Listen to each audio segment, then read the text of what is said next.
So, when we left Vergil last time, he had seen Helen and he was like, hey, I'm going to kill this lady, because that would be really satisfying. He has thought that to himself, and now we are back to the narrator, who is also Vergil. Talia yacta bet furiata mente ferebar. Such things I was casting back and forth. I was like considering them mentally, such things. Et furiata mente ferebar. Notice that's ablative. You can find that out just by scanning it. Talia yacta bet furiata mente ferebar. Yep. And I was being carried away by my infuriated mind. When? The grammar of this whole passage is pretty tricky, so it's going to take me a while to get through these few lines. You can do it. Cum mihi se non antoculis tam clara videndam obtulit et pura noctem noctin luce refulsit alma parens. Okay, so got a cum clause here. The verb is here, right? I was tossing these things back and forth in my mind. I was being carried away by my infuriated mind when, to me, obtulit, that's offero. The subject is, let's see. So you can tell the subject is feminine because the direct object is a reflexive pronoun, which is modified by this future passive participle, which happens to be feminine. So therefore, the subject has to be feminine, even though you don't get the subject until way down here. You can already tell it's feminine. I'm going to try to hold off translating the subject to take it more in the Latin word order. When? To me. She offers herself. She offers herself to me, videndam, to be seen. That's the core of it, and then we'll expand it from there. So mihi you can take with offero, offers herself to me, to be seen, or I guess you could take it as a dative with videndam, offers herself to be seen by me. I don't think a Roman would care. They would probably understand both, or some would understand one and others would understand the other. Thinking of these things, when she offered herself to me to be seen, non antoculis tam clara. That's clara is nominative. Ante, you have to recognize, takes an accusative when it's a preposition, and oculis is dative. So this is not before my eyes. That would be ant oculos, and it's a really common phrase, so it's really easy to confuse it. This instead is a dative, which is going with clara, clear to my eyes. So clear to my eyes, not before so clear to my eyes. So this here, clara, is modifying the subject again. So she offered herself to me not before so clear to my eyes to be seen. So the idea is, well, we'll go over it again once we fight the whole sentence.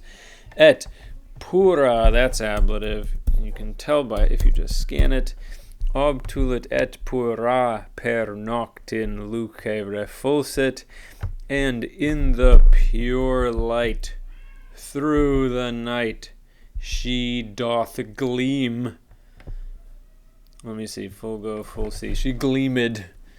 Shone forth my nourishing parent. That's good old mum. Venus, right? Okay, so we got that far. Let's see if we can do that whole thing, knowing that this is the subject coming up, but we'll try to withhold it until we get it. Ready, set, go. I was casting these such things about, and I was being carried away by my furious mind, because he's mad about Helen, when she offered herself to me to be seen, not before so clearly to my eyes. Remember, last time he saw her at the beginning of book 1, she did not reveal herself as herself. She was pretending to be just some hunting woman. She offered herself to me not before so clearly to my eyes, and she shone in through the night in a pure light, my nourishing mother. And then we go on from there. Confessa Deam. Confessa is a perfect participle. It comes from the deponent verb confiteor. The short form is fateor. So fateor, fateri, fasa, sum. This one goes confiteor, confiteri, confessus, sum. So confessa, because it's deponent, and perfect, that goes having confessed. So fateor, confess, or maybe reveal, I think works a little better here. Having revealed a goddess. So you have to understand something like say here. Okay, having revealed herself, and maybe even this to be a goddess. But that's all kind of by the way. You don't really need that. It's like having revealed herself as a goddess. That's not something she normally does, right? Before she was pretending to be some human chick. Having revealed herself as a goddess, and this que here is going to join this direct object with a clause which is going to serve as another kind of object, the verb of which is solet. Okay? She revealed herself as a goddess, and how, or as. Qualis means of what sort, but here you can just translate it like as. She revealed herself as she is accustomed to be seen. As she is accustomed to be seen, and then kaili kolis is an awesome word. This kol root here is the same root that you have in like inkola. And inkola is someone who dwells in a place. It's an inhabitant. So a kaili kola is someone who dwells in the kailum, in the sky. So those are the gods, the sky dwellers. Okay, so as she is accustomed to be seen to the sky dwellers. So it's not ablative. It's not by the sky dwellers. That would have our ab, unless this is some kind of Vergil deciding to do an ablative of agent without a preposition. I guess he can do that if he wants to, but videri can also take a dative of reference when it means seem. So maybe it's something like that. As she is accustomed to seem to the sky dwellers. I don't know. You make up your mind. Et quanta. So quanta is joined by et with qualis. Same sort of thing. Subordinate clause, which is serving as kind of a direct object. So, having revealed herself as a goddess, and having revealed herself as she is accustomed to be seen to the sky dwellers, and as great. So as in sort of terms of quality, and as in terms of magnitude. This is interesting because typically that would be an indirect question and in the subjunctive, but Vergil doesn't use the subjunctive here for some reason. Who knows why? Wouldn't scan unless he changed the line around a little bit, but he could have done that if he wanted to. I don't know. The indicative is more vivid, and maybe for some reason he thought he wanted this to be super duper vivid. I'm not sure.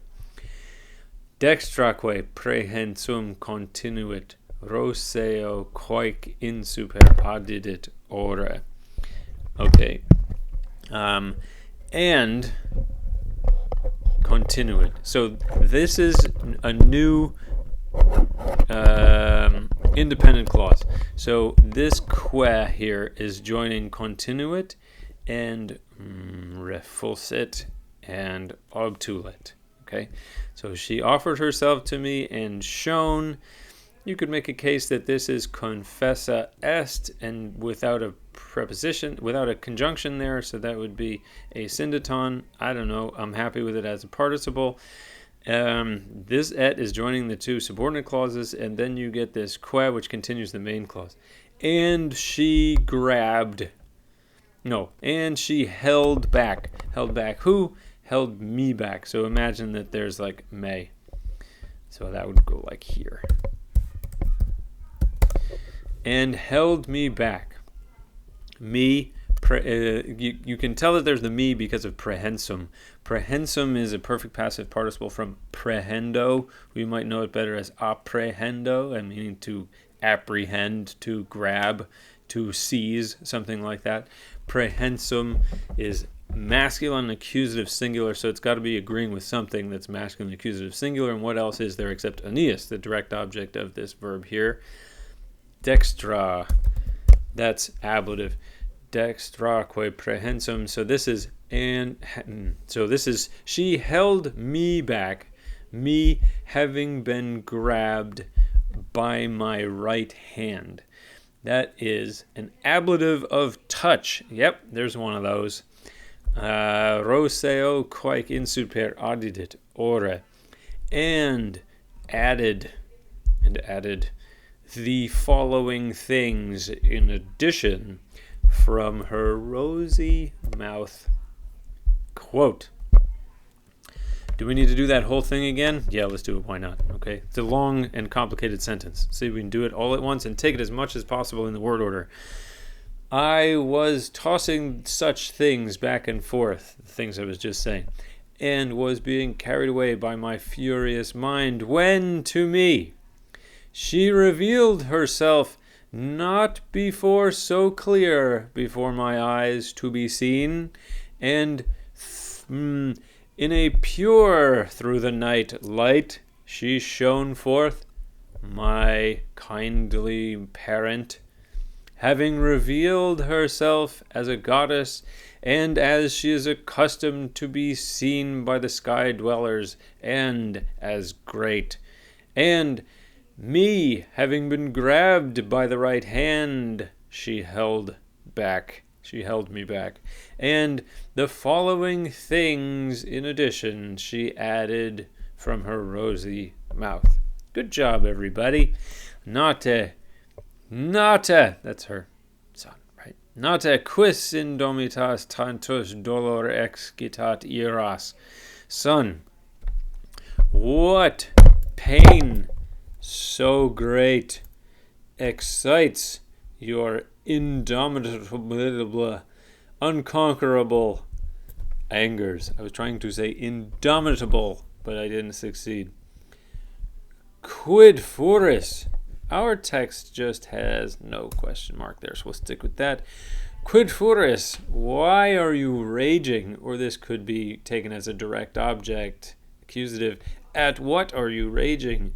Aut quonam nostri tibi cura recessit. Or whither does the care recede? Whose care? Tibi cura, the care to you. This is like a dative of the possessor or something. I just think our book suggests that it's an ethical dative. That means it's the care that belongs to you. Nostri, objective, genitive. Whither has your care of us? So that's objective, genitive, of us, care of us, or care for us.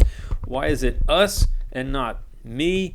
Could be just simply a poetic plural. Or since she's about to talk about the rest of Aeneas' family, maybe she means me and all of my descendants, including your family. Why are you raging? Or whither has your care for us gone? Non prius aspicies ubi fes aetate parentem liqueris ancisen, superet conjunxne creusa ascaniusque puer. Okay, so will you not espy first? So first what? Before worrying about Helen, right? And whether you should kill her or not. Will you not look first where you left behind liqueris, That is perfect subjunctive. Subjunctive because it's an indirect question. Where did you leave him behind? Perfect because it's time before in primary sequence. So, will you not look sooner or first where you left behind? Tired with old age, your parent, whose name is Anchises, which in Greek takes the accusative anchisein. She asks, adding in the etymology. Superet conjunctne creusa. Again, another subjunctive, this time present tense, so she's shifting to time the same, still in primary sequence. This ne here is doing the work that ubi was doing. That's the interrogative that is making this an indirect question, which is making this subjunctive. This ne is like it's like a neither, but it means kind of like nor if here. It's used, ne is used in the second part of alternative questions, of alternative indirect questions. So if you say, are you going to do this or not? The or not can just be like a neck ne. Are you going to do this or that? You can use ne for the or that or if that. So you can translate this as something like or if. Okay, so are you going to see where you left behind Anchises, or if survives, two subjects now, or if your wife Creusa survives, and Ascanius, that little boy. Quos omnis undique graiae circum erant acies. Quos omnis, sorry, I think I pronounced that wrong. Omnis, quos omnis, those agree.